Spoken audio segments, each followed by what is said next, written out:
Hola a todos, bienvenidos de nuevo al canal de Bitcoin for Humanity. Hoy estamos reunidos con Max Carhusa, uno de los fundadores de Money on Chain, y vamos a hablar sobre su visión de lo que está pasando en el ecosistema, cómo ve lo que está pasando en Estados Unidos con los stablecoins y sobre todo sobre el protocolo de Money on Chain descentralizado y qué es lo que aporta tanto a la gente que no tiene ni idea como a los bitcoiners. Así que no te pierdas esta charla.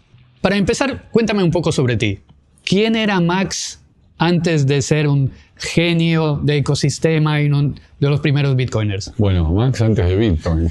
Bueno, yo estudié sistemas, después hice un posgrado en negocios, trabajé en empresas como American Express, en Metropolitan Life, Ticketek, Ticketmaster, en Mercado Libre, y era un apasionado de la tecnología y de las finanzas, básicamente. ¿Te aburriste de corbata o algo? Porque se parece que estaba bien esta carrera, ¿no?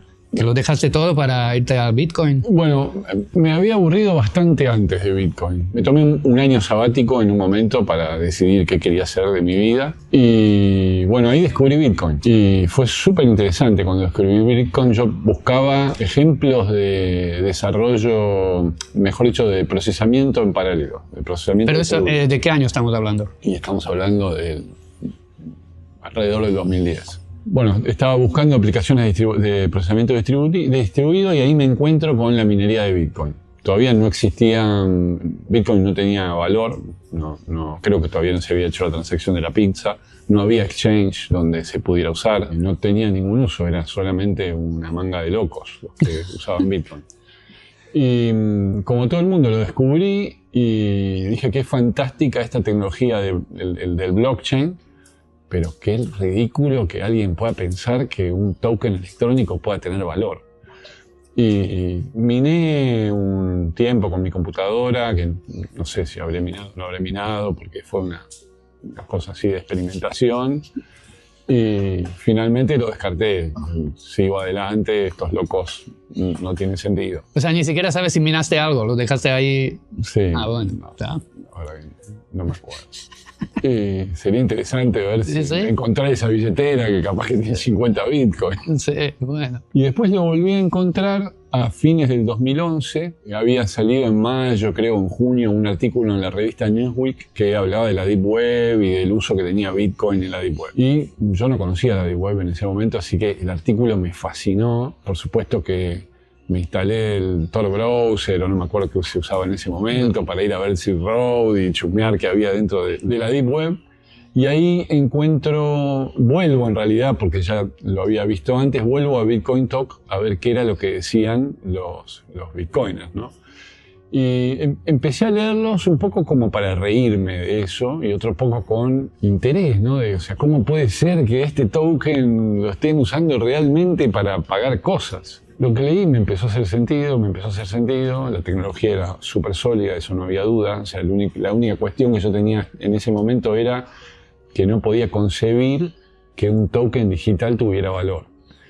Y ahí di con un artículo muy interesante de Nick Szabo que se llama Shelling Out y bueno, todo empezó a hacer sentido, ¿no? Y quedé atrapado por Bitcoin. Dije, bueno, investigué, leí todo lo que había, participé en todos los foros que había durante varios años hasta que en un momento decidí y dije, bueno, esto es lo que voy a hacer al menos los próximos años de mi vida. Esto es algo que viene y es inevitable. ¿Y cuándo surgió la idea de Money on Chain? ¿Y cómo? Y la idea de Money on Chain surgió como una necesidad. Y surgió, no sé exactamente cuándo surgió, pero habrá sido ya por el 2014 o 2015. Y básicamente era una necesidad que venía de que había continuos hackeos en los exchanges. Entonces, en realidad, la primera idea que tengo de stablecoins no era Money on Chain, sino era hacer algo como lo que hizo Tether. Me junto con alguien... Tether entonces todavía no... Tether, cuando aparece mi primera idea de stablecoin, todavía no estaba Tether. Entonces, bueno, me pongo a trabajar con alguien en ver si podíamos hacer algo como Tether. La idea era justamente que la gente pudiera sacar los fondos del exchange para no estar expuesto a los hackeos que había todo el tiempo en esa época. Y también se pudiera resguardar de la volatilidad. Entonces, bueno, aparece Tether. Cuando aparece Tether, inmediatamente, no sé, como al mes que estoy viendo cómo se hace esto, aparece Tether. Y digo, bueno, ya alguien lo hizo. Pero rápidamente, a los, no sé, pocos meses de usar Tether, rápidamente se hizo clara el problema que tenía Tether, ¿no? Que era justamente lo que venía Bitcoin a resolver. Bitcoin viene a resolver el problema de la confianza, el problema de la arbitrariedad, que no haya alguien que pueda cambiarte las reglas, que no haya alguien que pueda frizarte los fondos. Y Tether resuelve el problema de la volatilidad, pero nos vuelve a poner el problema de la centralización, el problema de la arbitrariedad, el problema de la censurabilidad, etcétera, etcétera. Entonces ahí aparece la idea de, bueno, ¿cómo se puede hacer esto descentralizado? ¿Cómo se puede hacer esto pero que no sea resistente a la censura? Y estuve pensando un montón de tiempo, no existía ningún protocolo stablecoin en ese momento, hasta que apareció la idea. Pero no se podía hacer porque la única red de contratos inteligentes que ni siquiera existía, se estaba desarrollando, era Ethereum. Pero Sí. Ethereum iba a usar otra cosa, no iba a usar Bitcoin. Entonces aparece Diego Gutiérrez Saldívar y me cuenta que tienen el proyecto de hacer RSK. Entonces dijimos, bueno, listo, genial. Cuando esté RSK, nosotros podemos hacer el proyecto stablecoin sobre RSK. Así que ahí esperamos unos cuantos años a que estuviera RSK.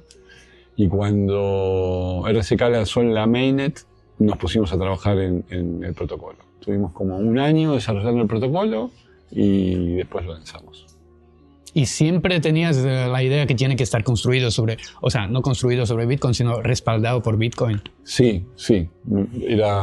Siempre pensamos que era la única, que era la mejor alternativa, ¿no? Porque La mejor para los que entendemos, pero si lo miras desde el punto de vista de desarrollador o negocio, era mucho más fácil hacer algo en Ethereum, usar dólares como respaldo. O sea, ¿por qué no te fuiste por este camino si no elegiste el más difícil? Bueno, primero que ya existía Tether, ¿no? Entonces no estábamos resolviendo un problema. Si hubiéramos hecho un stablecoin como Tether o como USDC, lo que hubiéramos hecho es ir a competirle a Tether o a USDC. Y lo que queríamos nosotros era resolver un problema. Y ese problema era justamente que estábamos volviendo a crear una capa de descentralización sobre Bitcoin, que es descentralizado. Y justamente lo que tenía interesante de Bitcoin es la descentralización. Entonces estábamos creando una capa arriba de Bitcoin que anulaba lo maravilloso que tenía Bitcoin. Entonces, la única forma de hacerlo era haciéndolo con Bitcoin. Vos me podés decir, bueno, pero podrían haber usado otra cripto de colateral. Y no, la verdad que no podíamos haber usado otra cripto de colateral, porque la escasez digital la descubrís una sola vez.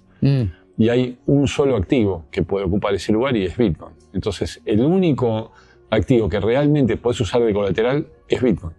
Bueno, expliquemos un poco para los que no entiendan qué es lo que es Money on Chain y todo esto, lo que estás hablando un poco más al detalle. Bueno, Money on Chain es un protocolo descentralizado que tiene 3 tokens principales. Tiene un token que se llama Dollar on Chain, que es como si fuera una bolsita de Bitcoin que siempre adentro tiene $1 de Bitcoin. Entonces, si el Bitcoin vale poco, en esa bolsita va a haber más Bitcoin. Si el Bitcoin vale mucho, en esa bolsita va a haber menos Bitcoin. Pero siempre tiene $1 de Bitcoin adentro. Después tiene otro token que se llama BitPro. Es un token pensado para la gente que cree que en el largo plazo Bitcoin va a subir. Entonces, ¿cómo funciona el BitPro? Bueno, el BitPro básicamente es el que absorbe la volatilidad de Dollar on Chain. Es el que agrega los Bitcoins en la bolsita cuando faltan o saca los Bitcoins de la bolsita cuando sobran. Con lo cual, el que tiene BitPro asume un riesgo. Tiene un riesgo más alto inclusive que con Bitcoin, ¿no? Cuando el Bitcoin sube, el BitPro sube un poquito más. Cuando el Bitcoin baja, el BitPro baja un poquito más. Y después tiene un tercer token que se llama MOC, que es el token de gobernanza del protocolo. Que acá es muy interesante, mucha gente dice, no, pero ¿por qué pusieron un token de gobernanza? Los tokens de gobernanza son una shitcoin. No, el token de gobernanza es necesario. ¿Y por qué es necesario? Porque lo que le aparece a la gente inmediatamente es pensar, bueno, pero lo podrían gobernar los que tienen los BPRO, que son los que aportaron los Bitcoin al protocolo. Sí, ¿qué significa el token de gobernanza? Bueno, el token de gobernanza es el token que fija las reglas del protocolo. Pero ese token no podría ser el BPRO, no podría ser los que ponen el colateral. ¿Por qué? Porque si ese token fuera el BPRO, el protocolo sería muy susceptible a ataques de gobernanza. O sea, cuando tenés 100 millones de dólares dentro del protocolo, puede venir alguien con 150 y hacer lo que se le cante, tiene la mayoría, puede votar, llevarse todo el colateral. Entonces, la gente muchas veces me pregunta, bueno, pero ¿cómo te asegurás que los MOC tomen las decisiones correctas del protocolo? Y bueno, es muy sencillo. Si no toman las decisiones correctas del protocolo, si no le dan servicio a los que tienen el dólar on-chain y a los que tienen el BPRO, la gente se va del protocolo y el MOC no vale nada. Bueno, ¿dónde está ahora Money on Chain en su proceso de evolución? Tiene esos 3 tokens. ¿Qué sigue para Money on Chain? Para Money on Chain lo que sigue es un protocolo de lending que va a estar integrado en el mismo protocolo de stablecoin con buckets o riesgos separados, o sea, nada de lo que pasa en el lending puede afectar a la stablecoin, pero va a estar muy integrado el protocolo de lending en la stablecoin. Y lo que sigue después es posiblemente multipeg, o sea, que haya más de, hoy tenés solamente el dólar on-chain como moneda estable, pero que tengas varias monedas estables. Tengas el dólar on-chain, el euro on-chain, el peso on-chain, lo que la gente necesite. Sí, ¿qué significa lo de protocolo de lending? El protocolo de lending es un protocolo donde la gente puede depositar sus dólares y cobrar un interés, y otra gente puede venir y usando Bitcoin de colateral puede tomar dólar on-chain prestados. Hay mucha gente que tiene Bitcoin y dice, no, yo creo que el precio del Bitcoin va a subir, yo no quiero vender mis Bitcoin, pero me sentiría cómodo pidiendo un crédito contra mis Bitcoin. Ajá. Bueno, esa gente puede poner su Bitcoin de colateral y llevarse dólar on-chain. ¿Qué diferencia hay entre lending de Money on Chain y cualquier otro? ¿Hay alguna? En principio funcionan muy parecidos. Hay una vuelta que es un poco compleja de explicar adentro del protocolo, donde el protocolo siempre quiere tener una cantidad de dólares on-chain emitida, porque eso hace que el BPRO gane más rendimiento.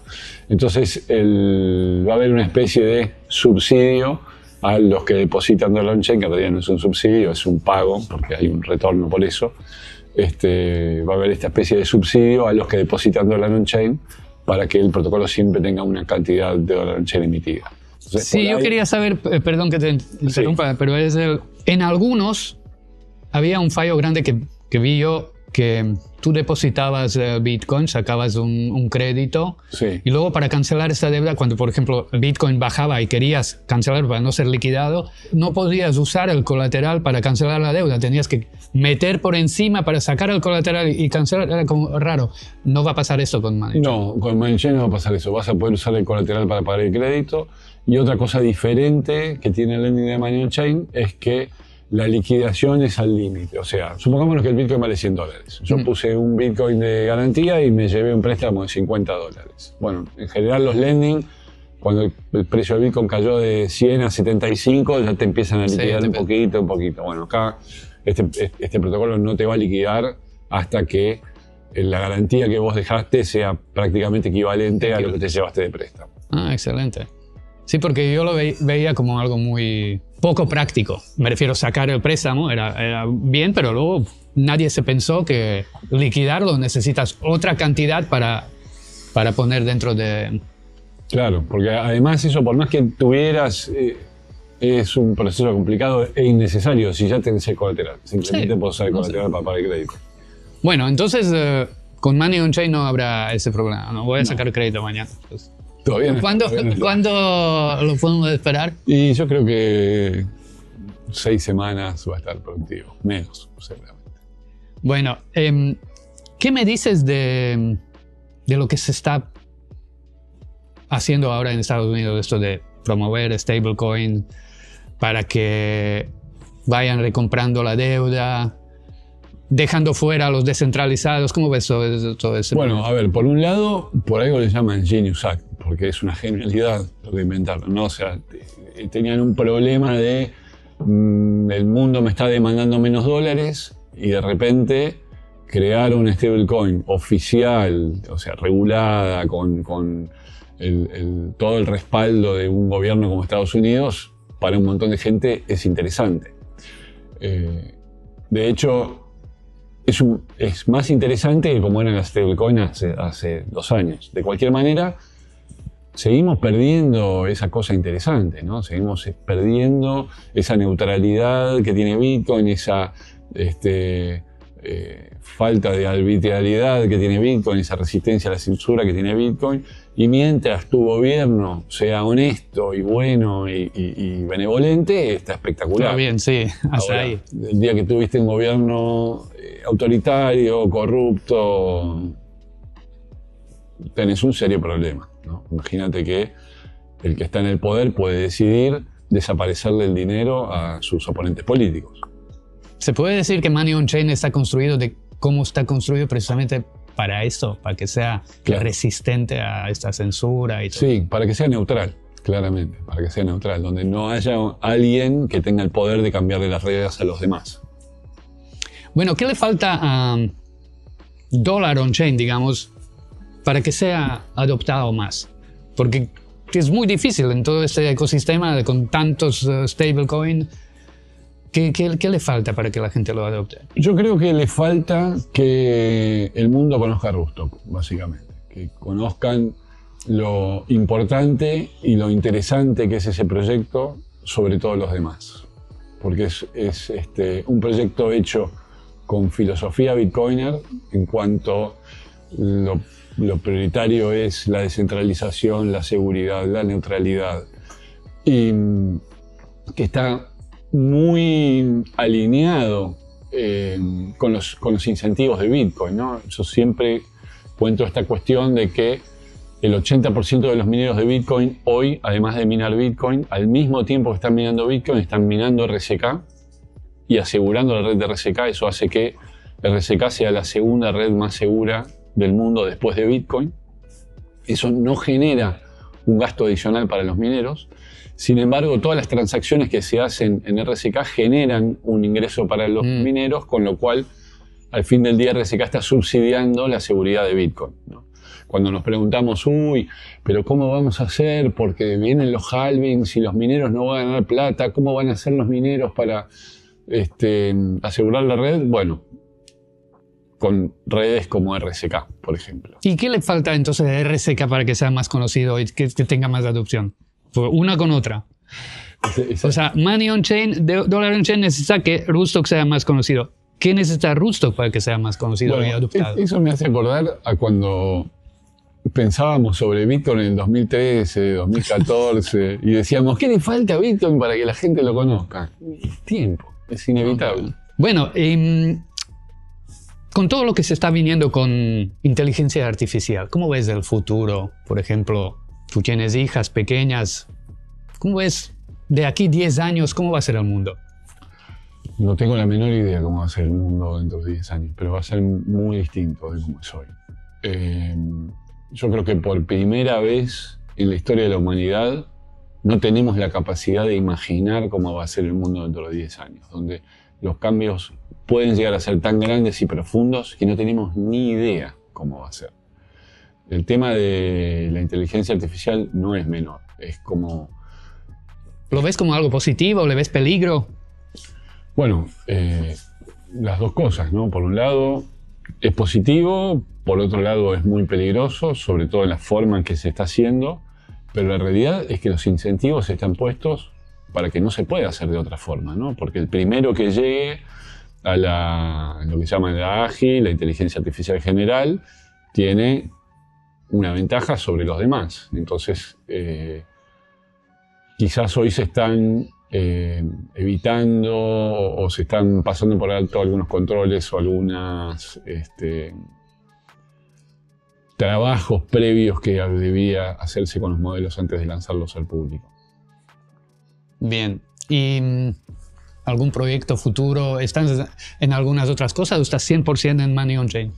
No, estoy 100% en Money on Chain, aunque estoy trabajando en un protocolo muy similar a Money on Chain, pero en lugar de ser solo Bitcoin de colateral, estamos pensando que podemos usar otras cosas también, ¿no? Para que, si bien el objetivo es seguir manteniendo la neutralidad que tiene hoy, poder usar real world assets de colateral también. Okay. No sé, oro, por ejemplo, o bonos del Tesoro americano, por ejemplo.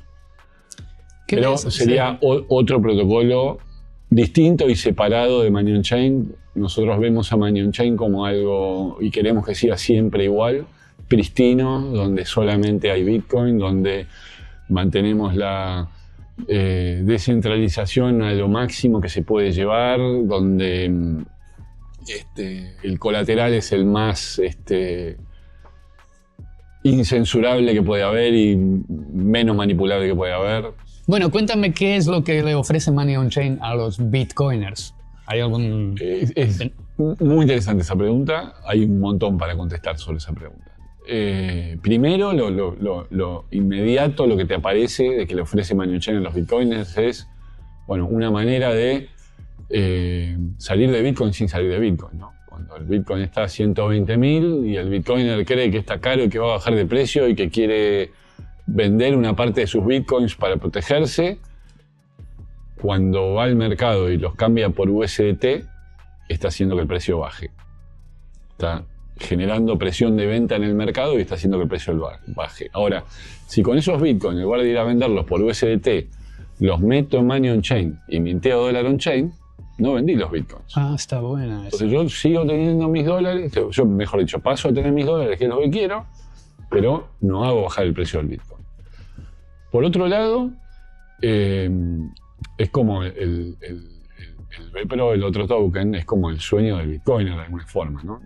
El BPRO, cuando lo diseñamos pensando en nosotros como bitcoiner. ¿Qué token me gustaría tener a mí como bitcoiner?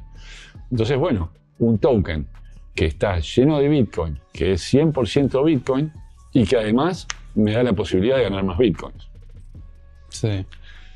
Y después le da otra cosa que es muy interesante, que es la posibilidad de que el mundo adopte Bitcoin. Digo, si yo voy a comprar un auto, el de la agencia no me va a aceptar Bitcoin, porque dentro de 10 minutos el precio puede estar 3% más o 3% menos, y cuando la agencia le tiene que pagar a la compañía que fabrica los autos, el precio volvió a cambiar un montón. Entonces, el dólar on chain permite que un montón de transacciones que hoy se hacen en dólar, que se hacen sobre la moneda que es fiat que se hacen sobre ese layer, pasen a hacerse sobre Bitcoin. Porque estoy usando Bitcoin estable para hacer esas transacciones. Con lo cual, si un protocolo como Money on Chain es adoptado globalmente, es el sueño del pibe de los bitcoiners de alguna manera, ¿no? Ni hablar, imagínate, no sé cuánto hay hoy en Tether, pero muchos cientos de miles de millones de dólares. Imagínate que los muchos cientos de miles de millones de dólares que están en Tether se van a comprar Bitcoin para mintear dólar on chain. Imagínate lo que pasa con el precio del Bitcoin. Ah, excelente. Bueno. ¿Qué le dirías a Max de 30 años si podrías viajar en el tiempo? Cuando encuentres Bitcoin, comprá. A base de esa, no aparte de esa obviedad. O ponete a mirar, porque no había para... Vos mirá y guardártelos. Cuéntame un poco sobre cómo ves la seguridad de contratos inteligentes frente a AI, ¿no? Había hackeos, había incluso, no sé dónde escuché que había bugs en protocolos que lo detectaron AI sin que nadie se daba cuenta durante años. ¿Qué me cuentas sobre eso? Bueno, estamos en un momento complicado con eso. En los últimos meses ha habido cualquier cantidad de hackeos justamente por que los hackers hoy tienen acceso a herramientas de inteligencia artificial que son muy poderosas, y la inteligencia artificial está encontrando determinado tipo de errores que no hay forma que un auditor los encuentre, porque muchas veces los auditores ni siquiera están buscando eso, ni siquiera están buscando ese tipo de errores. Y además hay una asimetría entre los hackers y los equipos de seguridad de los proyectos, porque el equipo de seguridad de los proyectos tienen que encontrar el 100% de los bugs y resolver el 100% de los bugs. En cambio, basta con que un hacker encuentre un bug para que sea... Está claro.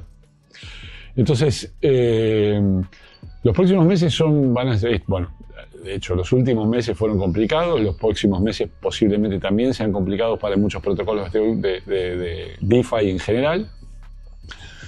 Pero después de que pasemos este proceso y las herramientas se vuelvan aún más potentes y estén disponibles para todo el mundo, seguramente todo se vuelva un poco más seguro. Pero en este momento es complicado. Cerramos la entrevista deseándole a Money on Chain y a Dollar on Chain que sea adoptado masivamente, porque para nosotros, a Bitcoiners, una stablecoin respaldada por Bitcoin es lo mejor que puede pasar frente a todos los demás. Y bueno, muchas gracias, Max, por esta entrevista. Le deseamos todo lo mejor a Money on Chain, a Dollar on Chain, a todos los protocolos y todos los proyectos en cuales estás involucrados, y nos vemos pronto para que nos cuentes todo lo que está desarrollando. Muchísimas gracias a vos, Iván, y lo mejor para Bitcoin for Humanity.